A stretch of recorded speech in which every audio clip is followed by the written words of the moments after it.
There are people throughout the world that have interesting stories to tell. Stories of heroism, acts of kindness, near-death experiences, successes, and failures. You usually hear of these stories from people that live in another state or country. But what about the stories from within your own community? Everyone has a story to tell. And by everyone, we mean your neighbor, your coworker, the person behind you at church, people you interact with on a daily basis, or maybe even you. Welcome to the DTB Podcast, presented by the Bless Your Heart Nonprofit Corporation. I'm Brennan Matherne, and I'll be your host as we speak to some of the most interesting people on Bayou Lafourche. Today we're sitting with Jay and Amy Trahan. They tragically lost their infant daughter, Maddry, in 2014. Since her death, the Trahans have tirelessly worked to provide much-needed resources and support to other local bereaved families through the Maddry Grace's Foundation. Jay, Amy, welcome to the show. Thanks for having us. So like we start out with every podcast, every good Down the Bayou greeting, tell us who's your mom and dad, where you grew up, and tell us a little bit about your family. My name is Jay Trahan. I'm from Cutoff. My parents are Farrell and Donnell Trahan. I'm Amy. I'm from Springfield. I met Jay through a friend, and we have a little boy named Ben. He is 5 and a handful. We live in French Settlement, which is like on the outskirts of Prairieville and Ponchatoula, kind of in the middle of nowhere. So at the start of the show, we mentioned that you tragically lost your infant daughter, Maddry, in 2014. Tell us a little bit about that story, since we're here to talk about that today, and just hear about the story of the pregnancy and what happened afterwards. Okay. So in 2014, we found out that I was pregnant. We're super excited. I remember telling Jay in front of our fireplace at the house we lived in Prairieville. We were really excited about it, and we're excited to tell my parents. We told my parents about it. And then found out shortly after that my sister was also pregnant. So, of course, you can imagine, like, super happy grandparents, both kids pregnant. So my sister and I it was nice because we were both experiencing the same things. Well, within, a couple months passed, and we got to find out the gender. So I was having a girl, and my sister was having a little boy. So, again, another thing of super excited. We were going to have cousins, boy and girl, best friends. So I had a very normal pregnancy. I mean, I'm sure I was moody, and I'm sure Jay could admit to that. Yeah, just a little. But a very, pretty much easy pregnancy. No problems, no complications. All my doctor's appointments were very normal. And then I had a lot of checkups because I had a heart condition whenever I was born, and I had to have surgery when I was 4. So I was watched very heavily while I was pregnant. But again, nothing was ever a red flag. So it was October, and my water broke. And I remember waking Jay up in the middle of the night saying, I'm cramping. I don't know if I didn't have the explosion water break. I didn't know really that my water broke, but I knew that I was having contractions and that they were getting shorter and shorter. And so we decided it was time to go to the hospital. Let's go. He let our dog out, and we went to the hospital. Found out there that my water had broke, and so they admitted us, and we're like, look, it's your first pregnancy. It's going to be a while. Just, we're going to put you in a room, and then we're going to wait it out. Well, we waited. And I think it was 19 hours, but I'm not 100% sure. It was a long time. And I mean, it was election year. Jay he had his newspaper and was reading who to vote for and all this stuff for our local elections. I mean, it was very calm. My sister was in the room with us along with my mom, and my sister did my makeup so that I would look good for when, we were taking pictures. She was also in charge of videoing everything. So we waited and waited and waited. And then I feel like it was around 5 o'clock, and progression was a little bit better, but I was nowhere near where it needed to be. And I remember my doctor coming in and checking, and he was like, you're not there yet. You know, we're going to check back in a couple hours.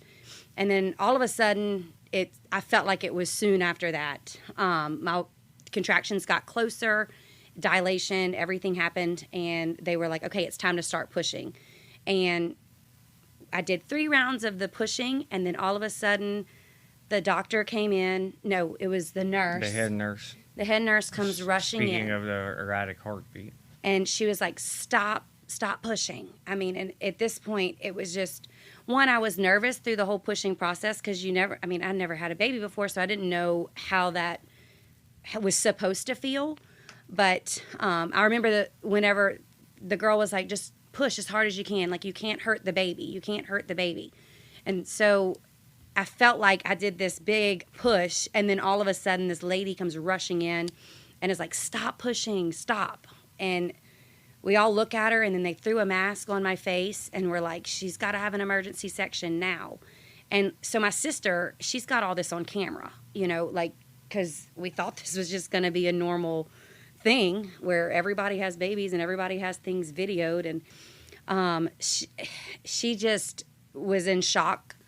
And she even said, like, this isn't supposed to be happening. And they rushed me out, and they threw the gown, or not gown, whatever guys wear. Yeah, they just told me to get cleaned get up, dressed, brought me in. And went in there for the section. And I remember that the sweetest nurse told me, because I was obviously panicking at this point. Like, I was worried about the baby. I was worried about me. I didn't know what was going on. We kind of were just confused. But we knew that the baby was not getting oxygen. We knew that there was an issue with the baby. There was no heartbeat. So they needed to get her out fast. And the nurse in the OR room, she told me, because they have your arms like out, and she told me if I can't feel my fingers, that I need to tell her, because then they're going to have to put me under or something. She was making me focus on my fingers. And then I asked a friend of mine, like, later on in a couple of weeks after that, and she was like, I don't think that's a thing. I think that she used that as a technique to get your mind on your fingertips versus everything that was going on. And that was just, if that nurse ever hears this, thank you for that. That was really a helpful thing. Yeah, it was one of the things that scarred my mind forever. And you see a baby pulled out, and it's blue. You know, like literally a blue child, and they hand them off to another nurse who takes them into another room. Yeah, they told me, they warned us get on both. a machine right away, and then they ended up coming back and said they got a heartbeat back. And well, they warned us both that we weren't going to hear the baby cry, like that when they took her out, that we weren't going to hear it. And they had that big curtain up, so I couldn't see anything. But poor Jay had to see, you know, a blue baby, which I doubt he ever gets out of his head. I didn't have to see that, thank God. But that nurse, there was a nurse that was in the room with me when I was pushing, and she did come up to me and said, we're going to get her back. We're going to get her back. And they went and brought her in another room, and then I guess they stitched me back up and then brought us to... Well, they let me go into the room where they took her Okay. while they were stitching you up. And I got to see her in there, and then they took me to wait for you to come in. Yeah, and they got her back. So they did, 19 minutes from the time that from the time that they lost the heartbeat to getting her out. And I guess back breathing was a total of like 19 minutes. And they brought her to the NICU. And I remember my doctor coming in and saying, Maddry went through a lot.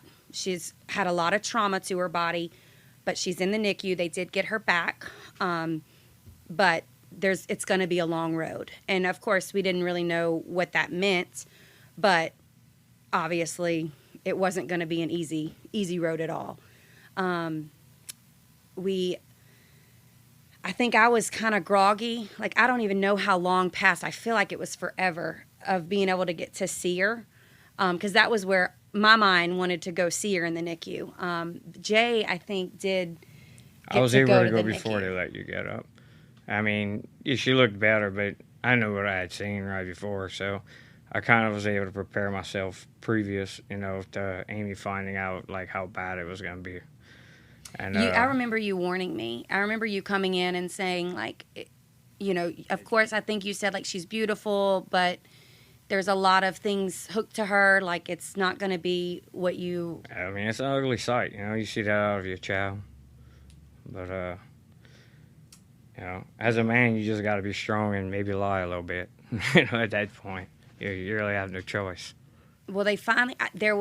I do remember waiting to be able to go see her. And the nurse came in, it was this sweet nurse that comes in, and she rolls in this wheelchair, and she said, "You can see your baby when you can get in this wheelchair."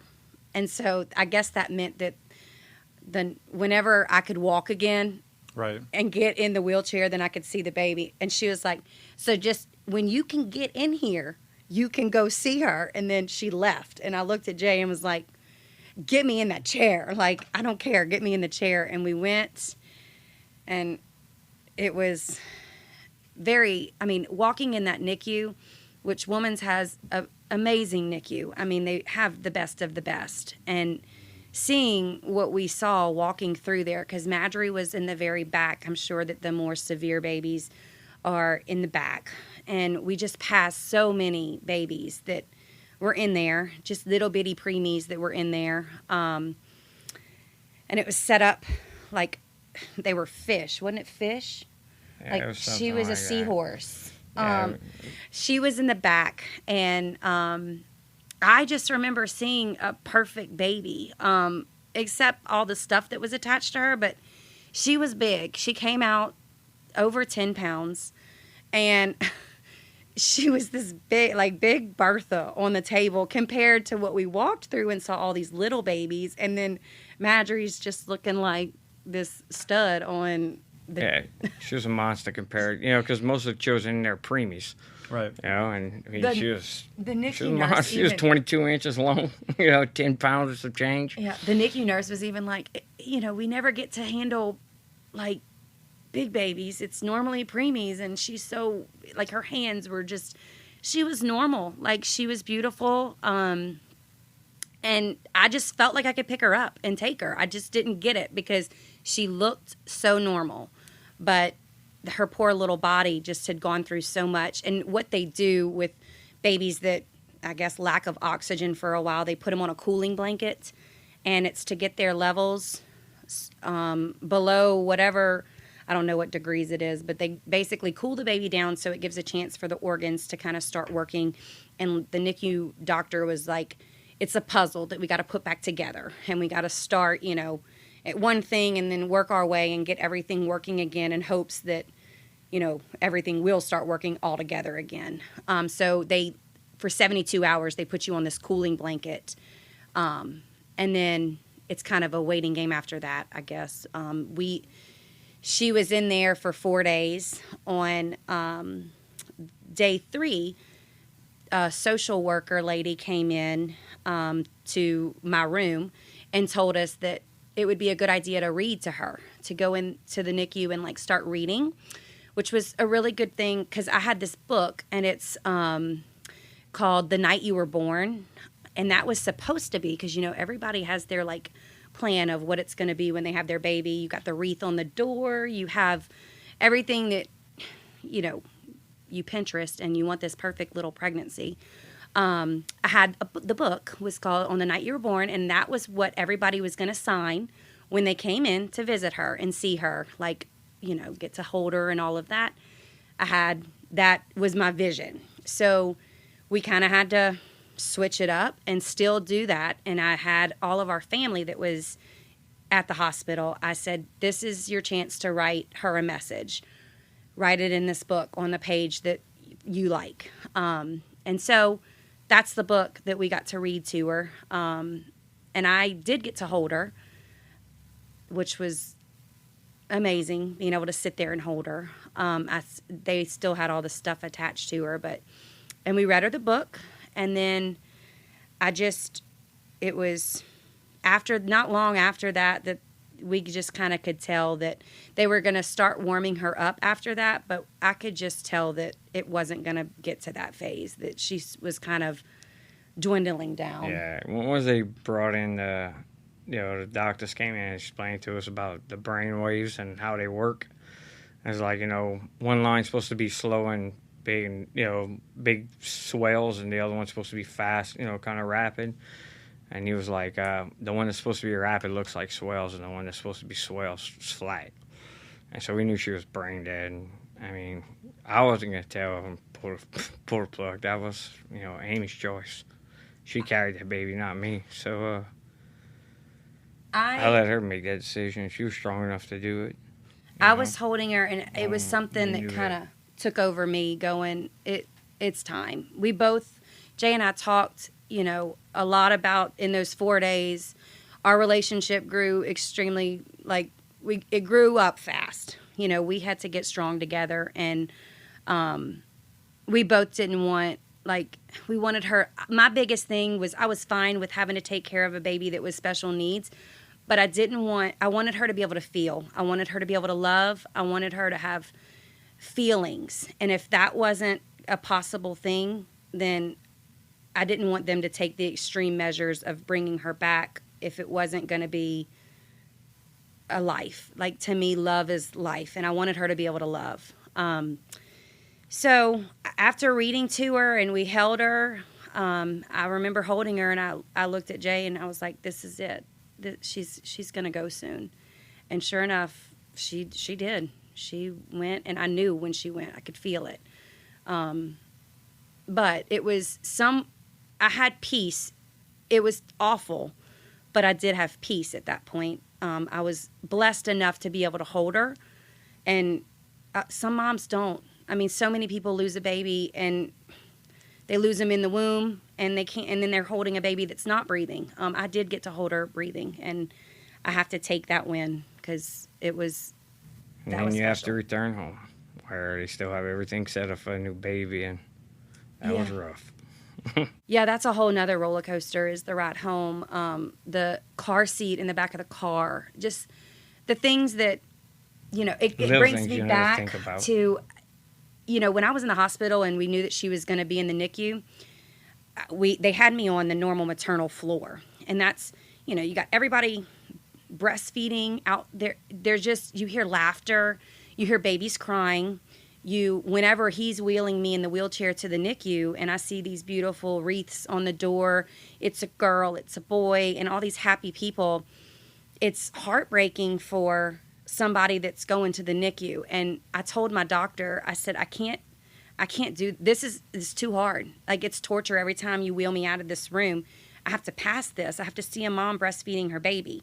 And I'm pumping thinking that I'm going to get to give it to her, and it's just a lot. And so he actually moved me to it's the 5th floor at Woman's, and it's where all the cancer patients are. And that's really, I felt I was better there because people weren't happy. They weren't, breastfeeding and all of this. It was more of a quiet floor. That's one big thing that I would love to have changed at some point. Hospitals need to take that in consideration, that parents that are having to go to the NICU don't want to be with the other parents that are having their dreams happen in front of them, and we're not. But riding back home, Jay was amazing through all of this. He was really strong, probably too strong. The car seat in the back of the car, he made sure that I wasn't going to see that. And then I was so worried about getting home. And what are we going to do with the nursery that we have set up with every beautiful thing? Her room, I'm an interior designer, so I took, very much pride in her room, and it was precious. I made her drapes, and it was the most perfect room. And so I couldn't go in it. We shut the door. And I have different friends that I talk to that have lost a baby, and everybody grieves differently. But to me, I couldn't go in there for a while. And that was okay. At the point, everybody grieves differently, you have to start realizing that the other person might need things. So you bend, especially as a man. She felt the kicks and, all that stuff that I wasn't feeling. But it teaches you that, you have to sacrifice. So, that other person's feelings, put them first. And I know it's hard for a man, you know, especially when it happens to a woman. You want to take over and just, you know, move on with life sometimes. But I didn't let you just move on. I wanted, you know, I think guys tend to, they want to just make it okay, but it's something we had to feel. We had to get through it together. I had to know when he needed space. He needed to know when I needed space, but we still gave each other space, but we're still very much together. I feel like we stayed inside a whole lot. I would make him, you know, not make him, but I would just want him to be with me. And we, you know, I mean, you have to work on it a lot too, you know. I mean, a lot of these things end divorce. You know, like Dr. thing. We were worried about that. That's one thing. thing. Yeah, it's so tragic just to your family. You know, it's a reminder every day when you look at that other person. This is such an interesting perspective, hearing how you had to cope and how this was different, you know, dealing with this tragedy. And then, like you said, coming home to all those reminders. Let's look at it from a different perspective and how this was different from, say, a normal death, but like someone who's lived, you know, into their 80s or 90s. And when you go to the funeral, in a lot of respects, it's a celebration of their life. And, you know, we feel like they've moved on to a better place. How is the loss of a child, and in this case an infant, that you really never got to know personally, how is that different, and what has it taught you? Well, that's the whole thing, is that you still think about their personality and the person they could have been, you know, what their voice would have sounded like, things like that. It's all the what ifs. Like, you play in your head, like, or what was she gonna, you know, what would she have done? What would she be doing? And it was a reminder for us in an extreme, because my sister, who I had mentioned was pregnant, and she had her baby 8 weeks after we lost Maddry. So that was a whole... That's the biggest difference. It was a whole bunch of like, okay, how do I be happy for my sister, but I'm dying inside because I don't have the baby? And my sister and I, we're a close family. And that was tough, grieving our loss, but then trying to be happy.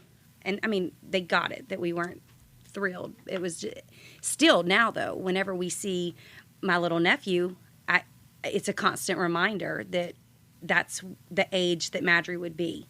And it's a constant reminder for our whole family. Whenever his birthday rolls around, we're empty. There's a spot in us that is empty. Whereas if it's someone that had a full, long life, like, you know that they lived, it's sad, but you know their life, and you're able to talk about those things that they did do. And whereas we're talking about, like, what could they have done? And that's interesting too. Unfortunately, on both sides of my and my wife's family, we've had situations where we both of our families dealt with the loss of a child.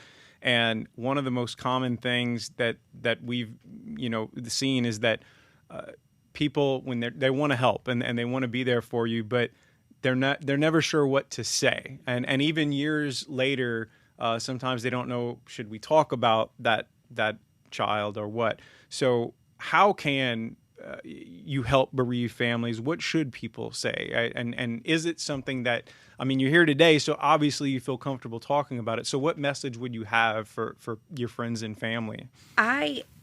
For me, personally, I love talking about her. That when I get to say her name and bring her up, it's therapeutic for me, because I get to talk about her, and it's not, of course, what we thought we would be talking about, but I get to, you know, bring her here. And people ask stories. Even talking about her sad story of how she passed away, it's still being able to talk about her. Whereas when you're with your friends that have children, they get to talk about their kids. So before I had been, I still like to talk about her. It helped. And people, I think my close friends realized that it was okay to bring her up. And they all would bring her up and talk about her. We would celebrate her birthday. We'd go to her grave and release balloons. I think it's a very important thing to keep their name out there. and let the parents be able to talk about their babies. Now, some people might not be ready to do that as soon as it happens. It might be something that, you just kind of have to feel the situation out. But if the mom is able to talk about it with her. And yeah, I mean, for me, with my close friends, yeah, it's not a problem. 2, 3 friends I can really talk to about it. Other people, I feel like they look at you and they feel sorry for you. That's just not me. So, like when people ask you how many children you have, how do you answer that? Yeah, I mean, you start to tell them about that, and I figured that out quick. It gets weird. So, I things like this is how I prefer to, bring her up. Things that can help other people. You're doing, and that's all because of Amy. I'd have never came up with some kind of idea like this. I was Amy like the rodeo one of my talking about? Yeah. Okay. And that's Amy and one of my best, in fact, Madry's godfather's dad. It was their idea to come up with this, and it's amazing that we can help other families, and that's a good way to keep her name alive. So that's what I was going to say next is one of the ways that y'all have found to keep Maddry's memory alive is with this fishing rodeo. So tell us about the rodeo, when it's held, and where. So it is called the Maddry Grace Fishing Rodeo, and we raise money for financial and emotional support to parents that lose an infant. It's with Anna's Grace Foundation is where the funds go. And I found them after I lost Maddry. I was kind of trying to figure out, I was scrolling on Facebook and I saw some kind of race for the 1 in 4, and 1 out of 4 people lose a baby. And that's just recorded. I'm pretty sure more than 1 in 4 people lose a baby. But hospital records, that's what it is. And I was like, I need to do this race. And so I met Monica, she founded Anna's Grace, and she has been such an inspiration for me because she took her loss and made it count, I guess. And that's probably a bad way to say it, but it just turned her loss into something good. And that's what I wanted to do. I formed a racing team called the Maddry Grace Ladybugs because ladybugs are kind of our symbol of Maddry. They pop up everywhere. And it's just crazy when they do pop up. So that's sentimental to us, and we were the Maddry Grace Ladybugs, formed this team, and it just was amazing to see everybody come together and raise money. And so I was talking to Chief, and I was like, I really want to do something down here because that's where Maddry's roots are. Like, I want to do something down the bayou, and how do we do that? And he was talking, and I was like, what if we did a fishing rodeo? And he's like, we could do this. We could get it together. And it started very small. We had our first one. It started in 2018, and we had it at Topwater Marina. And it was small, but it was so good. And, I think we might have had 50 fishermen. I don't know. It was really small, but good. And then we've grown, and now we're having it at Moran's Marina. So it's great to see. Even Justin, I was talking to him, that's Chief's son. He was like, it's great to see something that we talked about just a couple years ago grow so fast. And now it's at Moran's, and it's going to be August 6th and 7th. The 6th, we're having a cornhole tournament, which we've never had before, but we're going to try it out because apparently that's the thing to do. Yeah. And the 7th, that night, we'll have a band and everything, and that'll be the end of the rodeo, I guess. We got amazing support from down the valley. We started at a Christmas, Pedro game, started talking about it, and then next thing you know, that following October, we had our first rodeo, and people just down the valley, all these little companies and all that, their support's been amazing. I haven't lived here in 10 years, and they're still donating to this cause. And I mean, Amy's not even from here, and it's a really good place. I'm glad this is where I grew up. Really good people here, because when you start thinking about these costs, funeral costs, finding a burial plot for a child. The hospital bills don't stop, And, I mean, I was lucky enough my company kept paying me, let me stay home. But a lot of these guys would have to go right back offshore. They let me stay home for 2 months with her, before I had to go back to work. I mean, I'm just thankful, for our local community here. And all the help that they've given us. I've seen that personally too. Just in my experience and just in interviewing podcast guests, like we hear this time and time again. And that's one of the things that I always point to in our community is how giving and how supportive our community. And you almost never know it sometimes until you've been through a tragedy. Right. And my biggest thing, like I wanted, since her roots were here, I wanted something that meant something with her name here. And being able to see her flyers around here and ticket sales with her name, that's so special to a mom. But eventually, I really want to try and get it to where funds from that generate from this rodeo, I want it to be where it's just distributed in Lafourche Parish, like just to help the people here. Because, I mean, it's needed.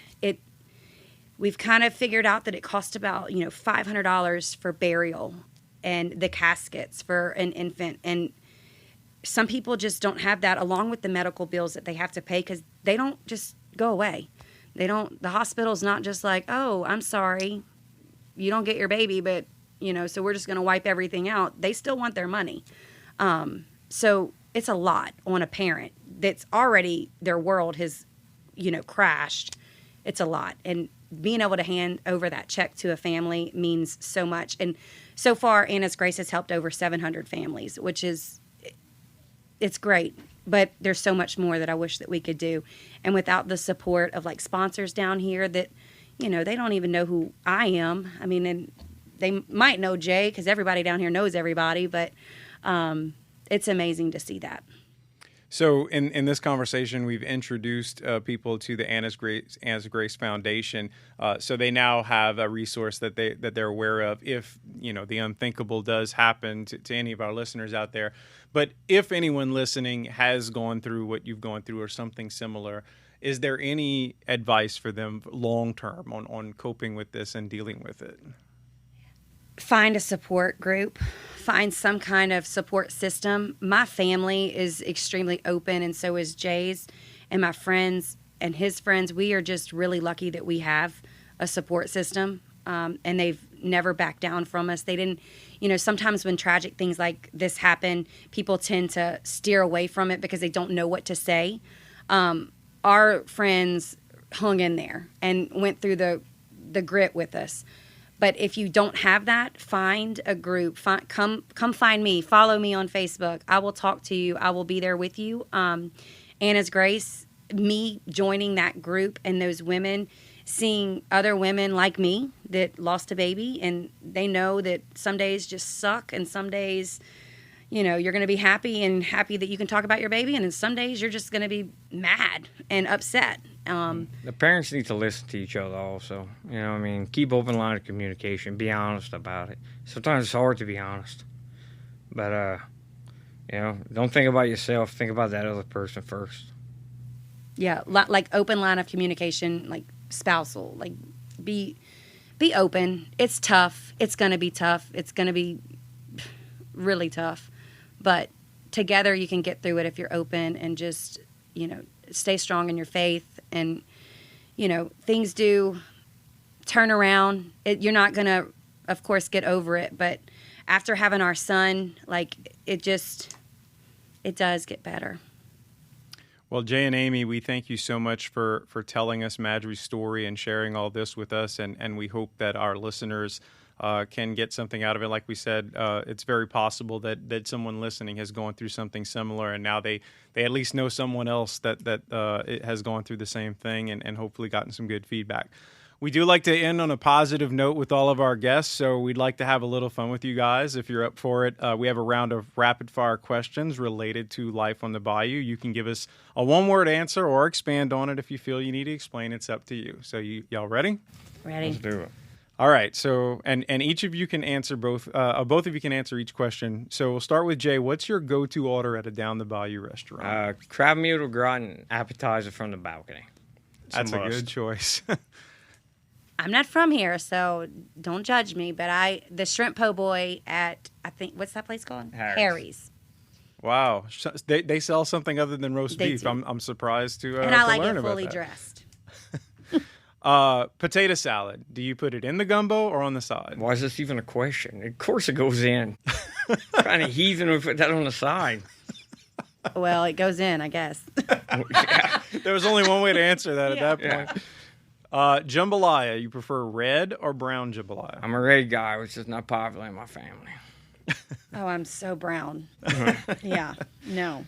Uh, Red is spaghetti. No, See, this could affect Yankees. marriages. Yankees. What is your favorite Cajun French word or phrase and its meaning? Shawls. And because it's good for anything. Literally means anything. So mine would be, I learned it playing Pokino, and it's put it in the coin. And that's corner. You probably should just say quack, because not a lot of people are going to be laughing. Oh, wow. All right. What's your favorite snowball flavor? I'm basic. I just like ice cream flavor. Ice cream flavor. Okay. Tiger's blood with ice cream. That is more specific. Yeah. All right. So here's the final one, and this is really what separates everyone. When a boat is passing and you're waiting in the car, is the bridge open or closed? Well, the bridge is open, but the way it gets confusing is when you talk about the one on LA1, this the LaRose overpass bridge over there in the coastal.